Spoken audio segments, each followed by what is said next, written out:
तो विद्यार्थी मित्रों नमस्कार। छेल्ले આપણે અચળ પ્રવાહી ગતિ પર આધારિત આપણે ચર્ચાઓ હતી અને તેના ઉપર આધારિત આપણે ઘણા બધા ટેક્સ સિવાયના બહારના દાખલાઓ પણ આપણે જોયા, ટેક્સના દાખલાઓ પણ જોયા આપણે, જેમાં હવે આગળનો ટોપિક છે સાપેક્ષ વેગ છે।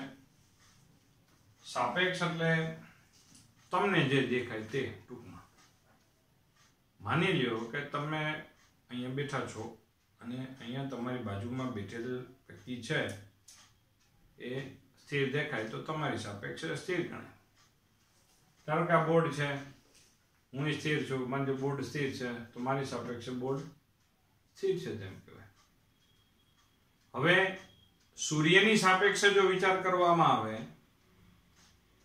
તો સૂર્યની સાપેક્ષે બોર્ડ એ ગતિમાન થશે, હું પણ ગતિમાન થઈશ કારણ કે પૃથ્વી ફરે છે એટલા માટે। તો સાપેક્ષ એટલે કે તમે જે સાપેક્ષે વિચાર કરો તે બિંદુ, તે નિર્દેશ ફ્રેમ ની સાપેક્ષે આપણે વિચાર કરવો। તો તેમાં ધારો કે એક આપણે કરવાનું શું છે, હકીકતમાં તમને સાપેક્ષ વેગની ખબર જ છે, તમને જે અનુભૂતિ થાય એ તમારે કહી દેવાનું, એને આપણે સાપેક્ષ વેગ કહેવાય, બરાબર। તમને જે દેખાય તે કહી દેવાનું। ધારો કે એક ઉદાહરણ આપું, આપણે જે સમીકરણ તારવવાનું છે એ સમીકરણ તમે આપમેળે છે કહી દેવાના છો। ધારો કે એક ઉદાહરણ તરીકે વાત કરીએ કે ભાઈ એક જમીનની સાપેક્ષે એટલે જમીન ઉપર ઊભો આપણે જોઈએ તો એક બસ છે, બી નામની બસ છે, અને એક આપણા પાસે એ નામની બસ છે, આ એ નામની બસ, આને બી કહીએ।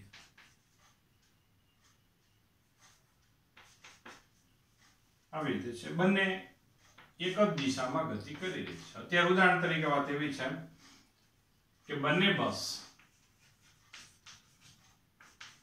એક જ દિશામાં જઈ રહી છે, એમાં એ બસનો વેગ માની લ્યો કે 40 મીટર પર સેકન્ડ છે।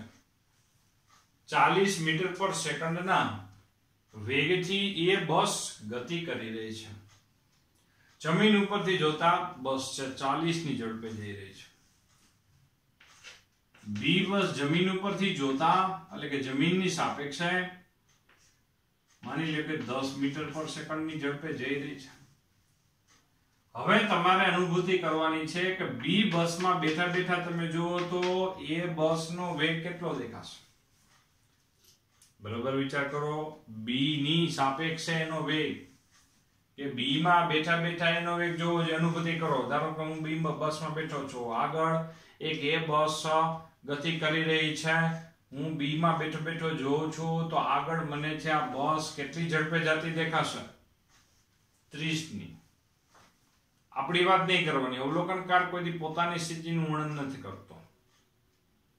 તમને આ બોર્ડ સ્થિર દેખાણું તો કીધું કે સ્થિર છે, પણ એમ નહીં કહેવાનું, એમ જો કોઈ એવું નથી કહેતા હકીકતમાં કે આપણે જેટલા ઝડપથી જઈ રહ્યા છીએ બસે બોર્ડે એટલી ઝડપે જઈ રહ્યું છે એટલા માટે બેની ઝડપ સરખી છે એટલા માટે અહીંથી જોતા આ સ્થિર દેખાય છે।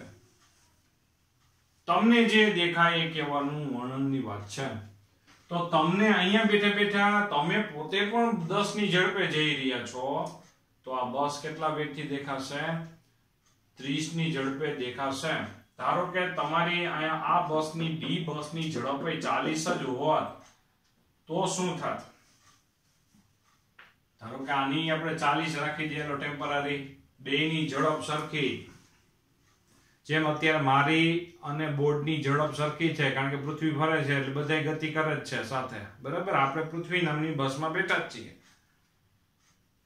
તો મારી સાપેક્ષે બોર્ડ સ્થિર થાય તો બી ની સાપેક્ષે એનો વેગ 0 થાય, બી ની સાપેક્ષે એનો વેગ 0 થાય। પણ જો આની ઝડપ 10 હોય તો બી ની સાપેક્ષે એનો વેગ, બી ની સાપેક્ષે એનો વેગ, આપણે બી ની સાપેક્ષે એનો વેગ લેવો હોય તો વી એ બી વડે દર્શાવાય, વી એ બી બરાબર VA માઇનસ VB કેટલા થયા 30 મીટર પર સેકન્ડ. આમાં આપણે છે ભાઈ વાત કરી આ જે વાત હતી તે B ની સાપેક્ષે એના વેગની વાત થઈ.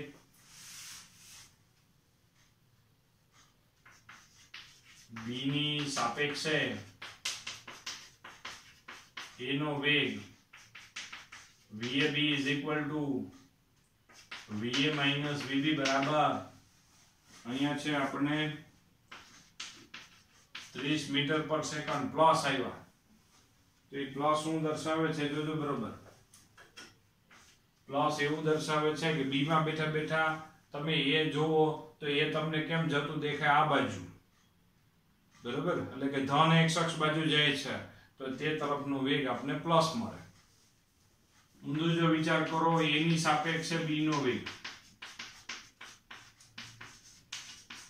હાલો એમાં બેઠા બેઠા b ને જોવો હાલો ભાઈ તમારી એ જડ હવે એ બસ છે એ બસ હકીકતમાં ભાઈ 40 ની ઝડપે જઈ રહી છે બી બસ એ 10 ની ઝડપે પાછળ આવી રહી છે તો તમે વિચાર કરો જો એ બી માં બેઠા બેઠા સોરી એ માં બેઠા બેઠા બી ને જોવો તો બી કેમ જતી દેખાય આમ પાછળ રહી જતી દેખાય ને સતત એ છે એ આમ આગળ જતી જાય ને બી છે એ આમ પાછળ રહેતી જાય તો એથી જાણે કે એમાં બેઠા બેઠા આપણે વિચાર કરી શકાય કે જાણે કે બી બસ છે દૂર જઈ રહી છે કેટલી ઝડપે દૂર જતી હોય 30 ની આ બેના તફાવત જેટલી ઝડપે દૂર જાય દૂર એટલે કઈ બાજુ જાય આ બાજુ જાય એનો મતલબ કે તો અવલોકનકાર એમ કહેશે કે બી બસ છે એમાં બેઠા બેઠા અવલોકનકાર એમ કહે છે કે બી બસ આ બાજુ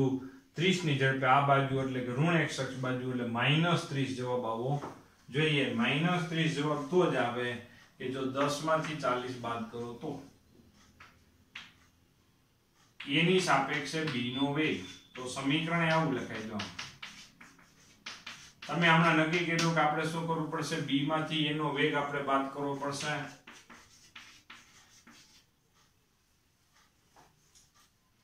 તો અહીંયા છે નિષ્કર્ષ એ નીકળી ગયો જોવો જોઈએ કે એનો મતલબ કે VAB અને VBA બેમાં ખાલી જવાબના મૂલ્યમાં કઈ ફેર નહીં પડે માત્ર શું ફેર પડશે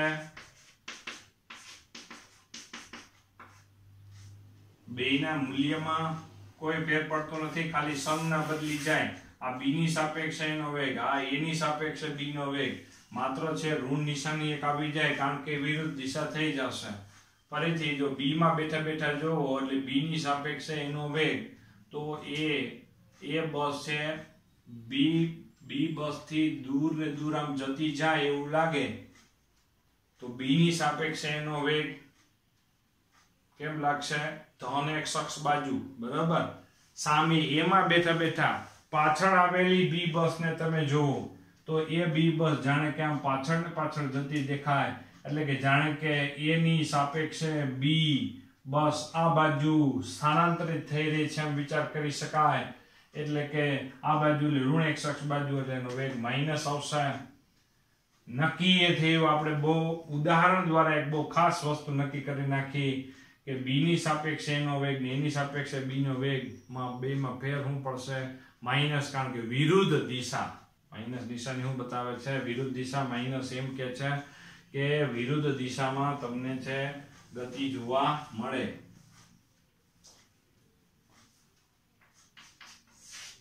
કોઈ સૂત્ર સાબિત નથી કરતા આપણે છે એના ઉપરથી ઉદાહરણ પરથી અર્થઘટન વિચાર કર્યું છે અગત્યનું. હવે વિરુદ્ધ દિશામાં બસ આવતી હોય આ લોકો બંને છે વિરુદ્ધ દિશામાં આવી રહી છે ચાલો આમ જઈ રહી છે સામે એ બસ છે એ આ બાજુ આવી રહી છે તો હવે એની સાપેક્ષે b નો વેગ VBA બરાબર VB minus VM જો તમે આ v ને પ્લસ લીધું હોય, આ બાજુની દિશાને તમે પ્લસ લ્યો છો તો આ બાજુની દિશા તમારે શું લેવી પડે? માઇનસ લેવી પડે. એટલે માઇનસ માઇનસ શું થઈ જશે? પ્લસ થઈ જશે. એટલે vb પ્લસ va. જો પરસ્પર વિરુદ્ધ દિશામાં સદિશો હોય, વેગના સદિશો હોય અને સાપેક્ષ વેગ લેવાનો હોય તો તમારે શું કરવાનું થાય? હકીકતમાં બેના વેગનો સરવાળો. જો એમને રિયલાઇઝ કરો તો ખ્યાલ આવી જાય. માની લો કે આનો વેગ કેટલો છે? 10. આનો વેગ કેટલો છે? માની લો 40. તો ભાઈ એની સાપેક્ષે b નો વેગ, એ બસમાં બેઠા બેઠા જો એ બસ કેમ જઈ રહી છે? આમ. b બસ કેમ આવે છે? સામે આવી રહી છે.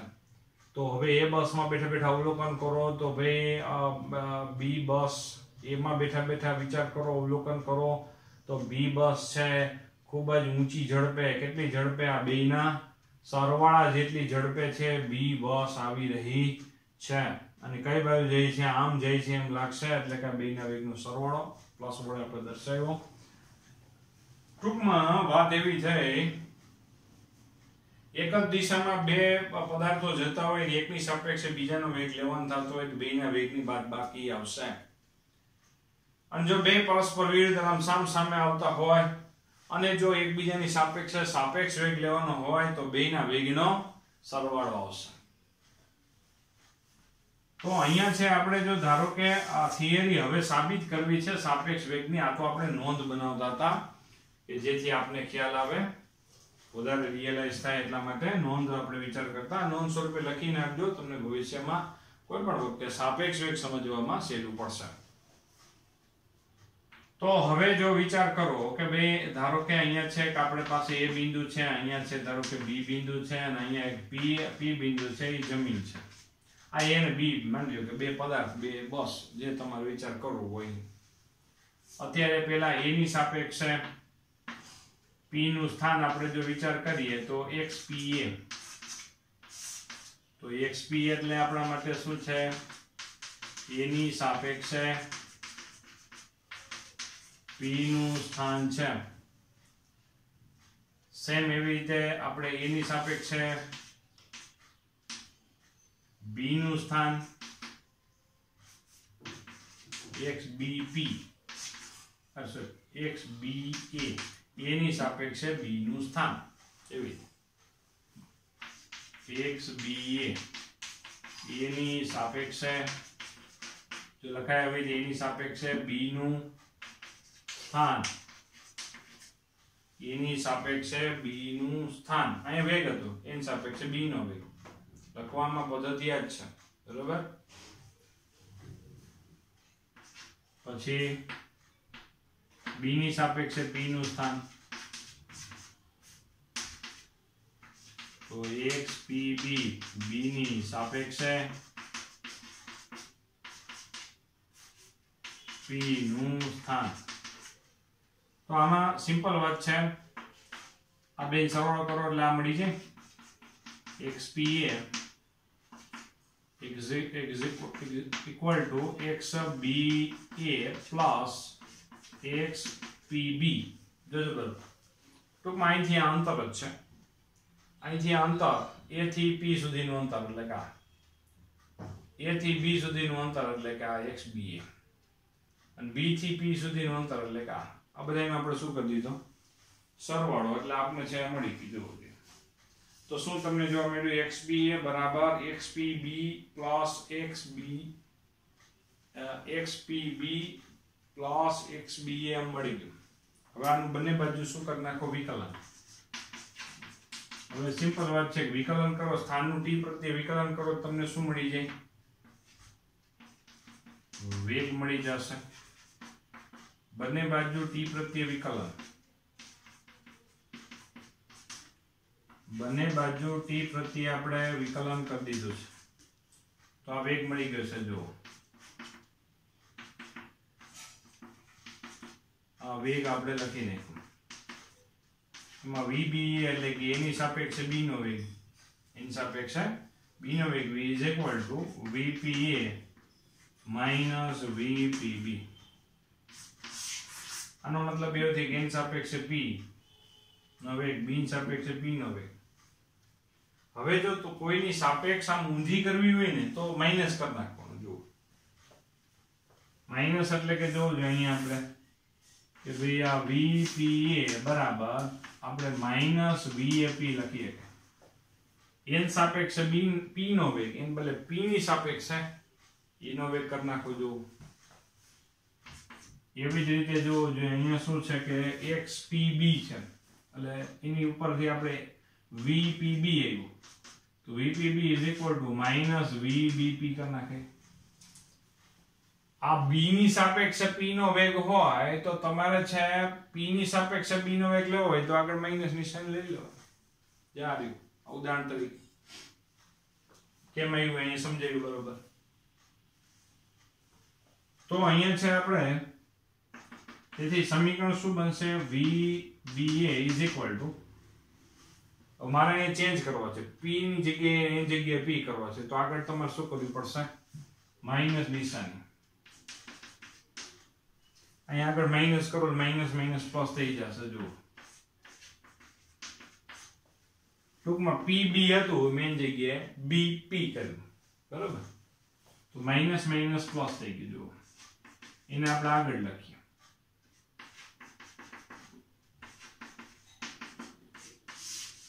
આ P એટલે જમીન છે P એટલે જમીન છે જમીનને G વડે પણ દર્શાવી શકાય P એટલે શું છે જમીન અને જમીનને G વડે પણ દર્શાવી શકાય VBG minus VAG આવી VBA = VBG minus VAG જમીનની સાપેક્ષે b નો વેગ જમીનની સાપેક્ષે એનો વેગ જમીનની સાપેક્ષે વેગ હોય આપણે નાનપણથી વેગ અને ઝડપ દર્શાવીએ છીએ એ બધા જમીનની સાપેક્ષ છે તો જમીનની સાપેક્ષે વેગ હોય તો તેમાં g વડે સંજ્ઞા ન દર્શાવીએ તો પણ ચાલે એટલે કે જોવું જોઈએ આવી રીતે g ન લખો ખાલી એની જગ્યાએ VB જ લખો b નો જ વેગ જમીનની સાપેક્ષે હોય એમાં g ન લખો તો ચાલે જમીનની સાપેક્ષે b નો વેગ VB એટલે VBG લખો ખાલી VB લખો એની જગ્યાએ કોઈ ચેન્જ આવશે નહીં અર્થઘટનમાં કોઈ ફેરફાર રહેશે નહીં તો જોવું જોઈએ આપણે અત્યારે એની સાપેક્ષે b નો વેગ બરાબર VB માઈનસ VA યાદ રાખવામાં સહેલું છે અહીંયા BA તો અહીંયા પણ BA a ની સાપેક્ષે b નો વેગ VB માઈનસ VA તો a ની સાપેક્ષે b નો વેગ જો આ રહ્યો સૂત્ર આપણે ભાઈ a ની સાપેક્ષે b નો વેગ VB માઈનસ VA આ સૂત્ર જે આપણે તાર્યું આ થિયરીની સાપેક્ષ વેગની સૂત્રો તારવો તો આપણે આટલું વસ્તુ આપણે લખી શકાય પહેલા સ્થાનની વાત કરીએ સ્થાનનું વિકલન કરીને વેગ મેળવવા પછી આપણે આગળ જ આપણે વિચાર કરી લીધો તો એડવાન્સમાં કે જો સાપેક્ષ વેગ ઉલટું કરવું હોય તો શું કરવું પડે માઈનસ લઈને આપણે કરી શકીએ એમ છીએ પછી પરસ્પર વિરુદ્ધ દિશામાં હોય તો આપણે બેયના વેગનો સરવાળો કરીને તો અહીંયા છે આપણે જે થિયરી છે એમાં 5મા પેજ ઉપર સાપેક્ષ વેગ છે જોવું જોઈએ અને એ સાપેક્ષ વેગમાં તમે જોવો જોઈએ આ સમીકરણ છેલ્લે તમને આ સમીકરણ દેખાતું હશે પરસ્પર વિરુદ્ધ દિશામાં સાપેક્ષ વેગ લેવાનો તો બેયના વેગનો શું લઈ લેવાનો સરવાળો લઈ લેવાનો અને એની પહેલા જો સમીકરણ જો આપણે આ થયેલું કે એની સાપેક્ષે b નો વેગ ને b ની સાપેક્ષે એના વેગના આ જે સૂત્રો છે એ આપણે તારવેલા છે એમાં તમે જોઈ શકો આ થિયરી છે તો આના ઉપર આધારિત આપણી પાસે સાપેક્ષ વેગના MCQ પણ છે જોવું જોઈએ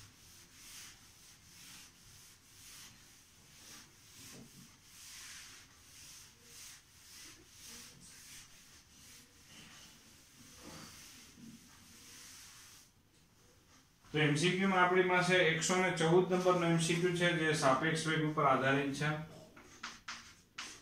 114 નંબરનો MCQ તમે જોવો જોઈએ અમુક ડેમોન્સ્ટ્રેશન એવાળા MCQ જોઈએ જેથી તમને ખ્યાલ આવે જો A અને B કણો બે પરસ્પર વિરુદ્ધ દિશામાં ગતિ કરી રહ્યા છે A અને B કણ પરસ્પર વિરુદ્ધ દિશામાં ગતિ કરી રહ્યા હોય ત્યારે દર સેકન્ડે 4 મીટર નજીક આવે मान लो कि एक कण वेग v हशे b कण नो वेग vb हशे जो बे परस्पर विरुद्ध दिशा में એટલે કે સામ સામે આવતા હોય ત્યારે દર સેકન્ડે 4 મીટર નજીક આવે 4 મીટર એટલે કે બેયના વેગનો સરવાળો. દર સેકન્ડે કાપેલું અંતર એટલે ઝડપ અને વેગ એક જ દિશામાં હોય તો વેગ પણ કહી શકાય, બરાબર. તો પણ પરસ્પર વિરુદ્ધ દિશામાં હોય તો હવે જો એકબીજાથી 4 મીટર નજીક આવતા હોય, જાણે કે આ 2 મીટર નજીક આવતો હોય ને આ 2 મીટર નજીક આવતો હોય, તો સાપેક્ષ વેગની જો વાત કરીએ તો બેયના વેગનો સરવાળો 4 હશે. દર સેકન્ડ વેગ સ્થાનાંતર અથવા વેગ એટલે ઝડપ અથવા વેગ કહી શકાય, બરાબર. તો અહીંયા છે પરસ્પર વિરુદ્ધ દિશામાં 4 એટલે એનો મતલબ એવો છે કે બેયના વેગનો સરવાળો 4 હશે. હવે બે એક જ દિશામાં જતા હોય ત્યારે આપણને એમ કે છે કે સાપેક્ષ વેગ છે એટલે કે બે એકબીજાની 0.4 મીટર નજીક આવે છે, મીટર પર સેકન્ડ. દર સેકન્ડે નજીક આવવું એટલે કાપેલું અંતર એટલે ઝડપ જ કહેવાય. તો બેયની વેગની બાદબાકી 0.4 છે અને સરવાળો 4 થાય. તો A અને B ના વેગના મૂલ્યો કેટલા હશે? આમાં ઉકેલ લઈ શકાય. તમે A ને કરતા બનાવવાની કિંમત આ મૂકો, સાદું રૂપ આપો, B ની જવાબ મળી જાય. તો B ની કિંમત મૂકો, એ જવાબ મળી જાય. એમનામ ડાયરેક્ટ કરી નાખો હોય તોય થઈ જાય. ડાયરેક્ટ ઓપ્શન જોતા જ જવો, એવો ઓપ્શન પસંદ કરવાનો કે એ વેગના મૂલ્યો પસંદ કરવાના કે બેયનો સરવાળો છે 4 થતો હોય અને બાદબાકી 0.4 થતી હોય, એવો ઓપ્શન પસંદ કરવાનો. જો પેલો 2.2 છે અને 0.4 છે તો 0.4 અને 2.2 નો સરવાળો કરો, 4 નો થાય. પછી છે 2.2 અને 1.8, બેન સરવાળો કરો, 4 નો થાય. તો અહીંયા છે આપણા માટે એનો સરવાળો 2.2 અને 1.8 નો સરવાળો કરો એટલે 4 થઈ જાય. 2.2 અને 1.8 નો સરવાળો 4 થાય. પછી બાદબાકી 2.2 અને 1.8 ની બાદબાકી 0.4 થઈ જાય એટલે બી જવાબ આવી જાય. આવી રીતે સાદી રીતે કરીએ કે સીધું 4 ઓપ્શનમાં જોઈ જેમાં પણ, અથવા તો આની એકને કરતા બનાવવાની કિંમત આ મૂકો અને એક બીજું મળી જાય, એવી રીતે ઉકેલની રીત આપણે. ત્યાર પછી જો પાછળ આપણે એમ શીખ્યું છે સાપેક્ષ વેગના ટોપિકમાં છે સાપેક્ષ વેગ અને સાપેક્ષ સ્થાનાંતર એવો ટોપિક છે, જેમાં આપણે જોવો જોઈએ 196 નંબર MCQ છે. એક પદાર્થને એ બોલ છે, એ બોલને આપણે ઉર્ધ્વ દિશામાં v0 જેટલા વેગથી ફેંકવામાં આવે છે. તો t સમય બાદ ઉર્ધ્વ દિશામાં ફેંકો, જેમ ઉપર જાય તેમ સતત એનો વેગ શું થતો જાય? વધતો જાય, ઘટતો જાય. કોના કારણે ઘટતો જાય? ગુરુત્વાકર્ષણ બળને કારણે. ગુરુત્વાકર્ષણ બળને કારણે ઉદ્ભવતા પ્રવેગને શું કહેવાય? ગુરુત્વ પ્રવેગ કહેવાય. અને સતત વેગ ઘટતો હોય તો એવા ગુરુત્વ પ્રવેગને ઋણ વડે દર્શાવવામાં આવે છે. તો અહીંયા છે આપણા માટે t સમય બાદ એનો વેગ, t સમય બાદ એનો વેગ va વડે દર્શાવો. તો ભાઈ va બરાબર અહીંયા શું આવશે? v0 plus at. એમાં v0 બરાબર આપણા માટે ભાઈ v0 અને માઇનસ a બરાબર માઇનસ g. તો t સમય બાદ એનો વેગ va વડે દર્શાવાય. જ્યારે એક પદાર્થને v0 એ પદાર્થને v0 વેગથી ફેંકવામાં આવે છે ત્યારે જ b બોલને મુક્ત પતન કરવા દેવામાં આવે છે. મુક્ત પતન કરવું સતત વેગ વધે ને વધે કોના કારણે? ગુરુત્વાકર્ષણ બળને કારણે. ગુરુત્વાકર્ષણ બળને કારણે મળતા પ્રવેગને ગુરુત્વ પ્રવેગ g વડે દર્શાવવામાં આવશે. અને t સમય બાદ વેગ, તો b માટે વિચાર કરો ભાઈ, t સમય બાદ b નો વેગ એટલે vb વડે દર્શાવો. તો vb બરાબર v0 પ્લસ at. એમાં પ્રારંભિક વેગ તો 0 જ છે.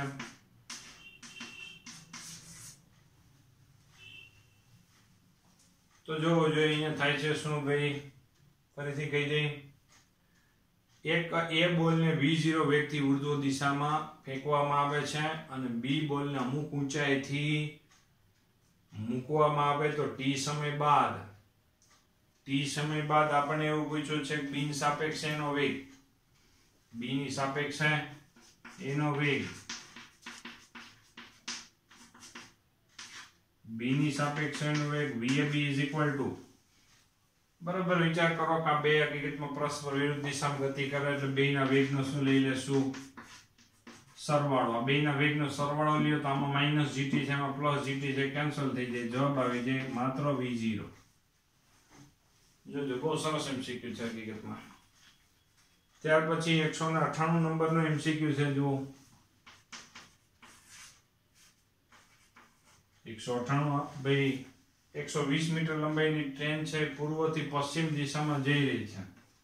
આ ધારો કે ટ્રેન છે, માની લો કે આ બાજુ પૂર્વ દિશા, આ બાજુ પશ્ચિમ દિશા. ટ્રેન છે પૂર્વથી પશ્ચિમ દિશામાં જઈ રહી છે. ટ્રેનની ઝડપને આપણે VT, T એટલે ટ્રેન, ટ્રેનની ઝડપ છે 10 મીટર પર સેકન્ડની ઝડપ.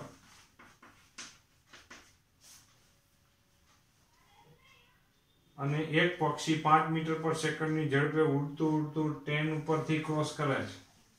ટ્રેન ઉપરથી ક્રોસ કરવું એટલે કે આમથી આમ આવવું, એટલે પક્ષી એનો મતલબ કે પૂર્વથી પશ્ચિમ દિશામાં જતું હોય, કારણ કે ટ્રેન આમ જાય છે, પક્ષી ઉડતું ઉડતું ટ્રેનને શું કરશે? આમ ક્રોસ કરે.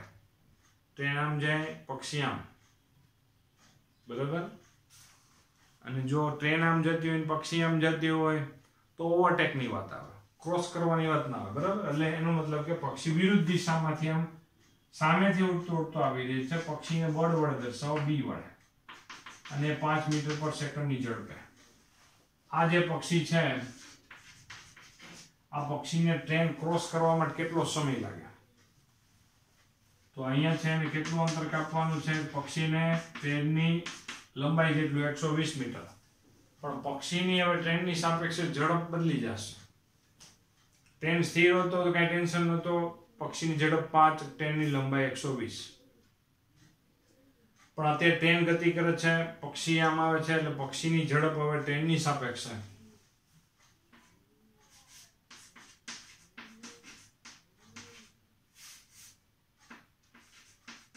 પક્ષી એટલે બળ B નો ટ્રેન T ની સાપેક્ષે વેગ VBT. આ બે પરસ્પર વિરુદ્ધ, ટ્રેન અને પક્ષી બે પરસ્પર વિરુદ્ધ દિશામાં ગતિ કરેલ બેના વેગનો સરવાળો લઈ લ્યો તો જવાબ આવશે 15 મીટર પર સેકન્ડ. ટ્રેનની સાપેક્ષે પક્ષીનો વેગ 15 મીટર પર સેકન્ડ આવશે. તો જો અહીંયા ભાઈ સાપેક્ષ ઝડપ બરાબર કાપેલું અંતરના છેદમાં સમય. કાપેલું અંતર કેટલું? 120. 15 નીચે તો T બરાબર 120 ના છેદમાં 15. તો 15 અઠાને 120 એટલે કે 8 સેકન્ડ જેટલો સમય લાગશે. આ જે ટ્રેનને ક્રોસ કરવા માટે 8 સેકન્ડ જેટલો સમય લાગે છે. આ ટ્રેનને ક્રોસ કરવા માટે 8 સેકન્ડ જેટલો સમય લાગશે.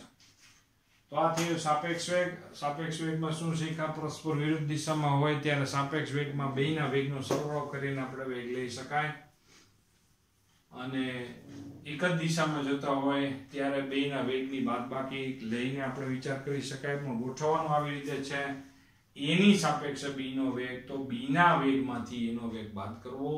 યાદ રાખવાનું બહુ સહેલું છે.